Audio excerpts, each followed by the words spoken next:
Hello student, स्वागत है आप सभी का हमारे यूट्यूब चैनल में। जैसे कि आप सभी को पता है कि आज यूटेट फर्स्ट और सेकंड के पेपर हुआ था, उत्तराखंड विद्यालय शिक्षा परिषद द्वारा कंडक्ट कराया गया था, जिसका एक पार्ट हम ऑलरेडी अपलोड कर चुके हैं, जिसमें हमने मैथ्स के 30 आउट ऑफ 30 क्वेश्चन देखे थे। ये हमारा पार्ट 2 रहेगा, जिसमें हम ईवीएस के एनवायरमेंटल स्टडीज़ के 30 क्वेश्चन देखने जा रहे हैं। अगर आपको ये सीरीज़ पसंद आ रही है तो वीडियो को लाइक ज़रूर करिएगा। अगर आपका कोई प्रश्न या फिर सुझाव हो तो कमेंट बॉक्स में कमेंट जरूर कर सकते हैं।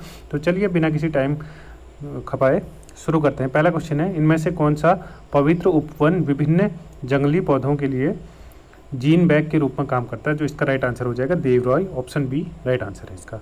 ठीक है, निम्नलिखित अगला जो प्रश्न है, निम्नलिखित में से किस क्षेत्र में अधिकतम विविधता है? ऑप्शन है मैग्रोव, समशीतोष्ण वन, टैगा, प्रवाल भित्ति। तो जिसका राइट आंसर है वो हो जाएगा ऑप्शन डी प्रवाल भित्ति। आगे देखिए क्वेश्चन नंबर 3। अगला क्वेश्चन है, rhino DNA index system RHO डिस किस मंत्रालय द्वारा प्रारंभ किया गया? विज्ञान एवं प्रौद्योगिकी मंत्रालय, पर्यटन मंत्रालय, पर्यावरण वन्य एवं जलवायु परिवर्तन मंत्रालय, शहरी विकास मंत्रालय। इसका जो राइट आंसर हो जाएगा ऑप्शन सी है। आगे देखिए क्वेश्चन नंबर 124, राष्ट्रीय जैव विविधता प्राधिकरण कहाँ स्थित है? इसका जो राइट आंसर है वो चेन्नई में स्थित है। क्या? राष्ट्रीय जैव विविधता प्राधिकरण। आगे देखिए question number, desert national park किस लुप्तप्राय पक्षी प्रजाति के लिए प्रसिद्ध है? ऑप्शन ए इसका राइट आंसर है great Indian bustard. Option A बिल्कुल राइट आंसर है। आगे देखिए क्वेश्चन नंबर 126, पर्यावरण वन और जलवायु परिवर्तन मंत्रालय ने ग्रीन हाउस गैस उत्सर्जन तीव्रता लक्ष्य नियम 2025 को कब अधिसूचित किया? इसका जो राइट आंसर है 16 अप्रैल 2025 को। आगे देखिए क्वेश्चन नंबर 127, निम्नलिखित में से उत्तराखंड का पहला रामसर साइट कौन सा है? उत्तराखंड का रामसर साइट है आसन संरक्षण रिजर्व, जो देहरादून में स्थित है। ऑप्शन सी राइट आंसर हो जाएगा। भारत को कितने जैव भौगोलिक क्षेत्र हैं? भारत के कितने जैव भौगोलिक क्षेत्र हैं? ऑप्शन ए इसका राइट आंसर है, भारत के 10 जैव भौगोलिक क्षेत्र हैं।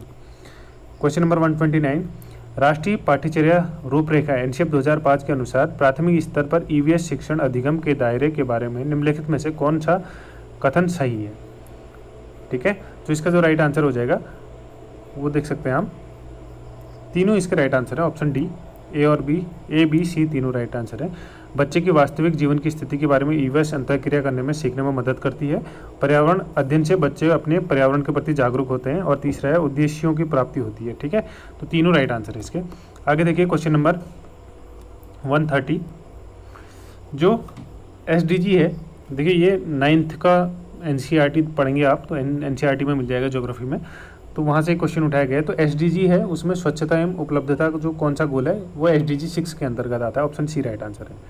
ठीक है, क्वेश्चन नंबर 131, राजेश कक्षा 5 के शिक्षक हैं, वह विद्यार्थियों को वृक्ष संरक्षण की अवधारणा के प्रति संवेदनशील बनाने की योजना बना रहे हैं। तो इसके लिए सबसे बेस्ट एग्जाम्पल ये रहेगा कि बच्चों को एक एक पेड़ अपनाने को दें और उनकी पालन पोषण करें, उनको प्रेरित करें। ऑप्शन ए राइट आंसर हो जाएगा। आगे देखिए क्वेश्चन नंबर 132, निचली कक्षाओं में पर्यावरण अध्ययन विषय के रूप में रुचि पैदा करने वाली शिक्षण पद्धति होनी चाहिए।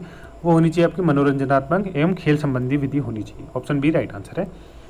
आगे देखिए क्वेश्चन नंबर 133, मनुष्य प्रकृति से अलग है और प्राकृतिक नियमों के अधीन नहीं है, यह अवधारणा है सीमांत नैतिकता की। ठीक है, ऑप्शन ए राइट आंसर हो जाएगा इसका, सीमांत नैतिकता। आगे देखिए क्वेश्चन नंबर 134, उत्तराखंड में दून घाटी के निर्माण मुख्य रूप से कौन सी नदी जिम्मेदार है? दून घाटी का निर्माण। अब देखिए ये कॉन्फ्यूजिंग क्वेश्चन था, बहुत लोगों ने इसका यमुना किया या फिर रिस्पना किया, बट इसका राइट आंसर है सोंग नदी। जो दून घाटी का निर्माण करती है वो सोंग नदी करती है। ऑप्शन सी राइट आंसर है। आगे देखिए क्वेश्चन नंबर 135, प्राथमिक छात्र के लिए ईवीएस में निम्नलिखित में से कौन सी उपयुक्त रचनात्मक मूल्यांकन विधि है? तो जिसका राइट आंसर है समूह चर्चा अवलोकन विधि। ऑप्शन सी इसका राइट आंसर है। ठीक है, क्वेश्चन नंबर 136, जीवाश्म ईंधन को निम्नलिखित में से किस तकनीकी से निकाला जाता है? Hydro energy, hydraulic fracturing, hydraulic fraction और हाइड्रोपोलिंग, हाइपोड्रिलिंग फ्रैक्शन। इसका जो राइट आंसर है hydraulic fracturing. Option B right answer है इसका। अगला देखिए कार्बन फुटप्रिंट से क्या तात्पर्य है? इसका जो राइट आंसर है ऑप्शन सी, जब एक व्यक्ति या फिर एक संगठन या एक कंपनी जो होती है उसका एक रिकॉर्ड लिया जाता है कि ये कंपनी साल भर में या फिर कितना जो है कार्बन का ग्रीन हाउस गैस उत्पादित कर रही है, तो इसको बोला जाता है कार्बन फुटप्रिंट। ऑप्शन सी इसका राइट आंसर है। आगे देखिए क्वेश्चन नंबर 138, समूह चर्चा के दौरान प्रिया ने सुझाव दिया कि केवल लड़कों को ही पंचक्की का मॉडल बनाने के लिए उपकरण चलाने चाहिए, जबकि लड़कियों को उसको सजाने पर ध्यान देना चाहिए। शिक्षिका ने लड़के और लड़कियों दोनों पर गतिविधि भाग लेने को आजमाने के लिए प्रोत्साहित किया। शिक्षिका का यह कार्य निम्नलिखित में से किस पर्यावरण अध्ययन की किस संबंधी अपेक्षाओं का समर्थन करता है? ठीक है, तो जो इसका राइट आंसर है, मेरे हिसाब से ये दोनों राइट आंसर होने चाहिए। समूह शिक्षण और सहयोग को भी प्रोत्साहित करता है और समानता, न्याय और मानवीय गरिमाता को भी इसकी पहचान दिलाता है। तो दोनों हो सकते हैं इसके राइट आंसर। अब देखना होगा कि आयोग इसको क्या राइट आंसर देता है आगे। ठीक है, अगला है क्वेश्चन नंबर 139। प्रवाल भित्तियों के संरक्षण हेतु भारत सरकार ने निम्नलिखित में से किस एक को समुद्री पार्क घोषित किया है? इसका जो राइट आंसर है वो गल्फ ऑफ मन्नार है, मन्नार की खाड़ी, ऑप्शन ए राइट आंसर है। अगला देखिए, उत्तराखंड के वन विभाग द्वारा पहला साइकेड गार्डन कहाँ पर स्थापित किया गया? तो ये स्थापित किया गया आपका हल्द्वानी में, ऑप्शन बी राइट आंसर है इसका। साइकेड गार्डन हल्द्वानी में स्थापित किया गया है। आगे देखिए, वह उपकरण जो वायुमंडल को विभिन्न ऊंचाइयों पर दाब, तापमान, दबाव एवं आर्द्रता को मापता है, उसको कहा जाता है रेडियोसान। ठीक है, रेडियोसान, ऑप्शन बी राइट आंसर है इसका। आगे देखिए, क्वेश्चन नंबर 142। पर्यावरण अध्ययन की पाठ्यपुस्तक बाल केंद्रित है ताकि बच्चे ... द्वारा सीखें, न कि ... द्वारा। ठीक है, तो इसका राइट आंसर है अन्वेषण द्वारा सीखें, न कि रटकर सीखें, ऑप्शन बी राइट आंसर हो जाएगा। आगे देखिए, क्वेश्चन नंबर 143। भारत के पहले एशियाई किंग गिद्ध जटायु संरक्षण और प्रजनन केंद्र की स्थापना कहाँ की? अब देखिए, ये क्वेश्चन डिलीट होगा क्योंकि जो इसका राइट आंसर है इनमें से कोई नहीं है। ये आपका पिन्नौर हरियाणा में इसका जो प्रजनन केंद्र खोला गया है, तो ऑप्शन इनमें से कोई नहीं है, तो वो एक आपका बोनस मार्क सभी को मिलेगा। ठीक है, अगला देखिए, राष्ट्रीय जलमार्ग संख्या 1 किन किन नगरों को जोड़ती है? इसका जो राइट आंसर है ऑप्शन ए है हल्दिया तथा इलाहाबाद को, ऑप्शन ए बिल्कुल राइट आंसर है। आगे देखिए, मिट्टी के खनिज हैं, मिट्टी के क्या खनिज क्या हैं? इसका जो राइट आंसर है option D phyllosilicates, option D right answer है मिट्टी के खनिज। आगे देखिए, क्वेश्चन नंबर 146। इसमें क्या करना था आपको? ग्लोबल वार्मिंग के जो गैसेज हैं उनको घटते हुए क्रम में लगाना था। तो जो इसका राइट आंसर था, सबसे जो घटता हुआ क्रम सल्फर हेक्सोफ्लोराइड होता है, उसके बाद होगा नाइट्रस ऑक्साइड, फिर आपका मीथेन, फिर आपका कार्बन डाइऑक्साइड। तो ऑप्शन 2, 3, 4, 1 इसका राइट आंसर हो जाएगा, ऑप्शन सी।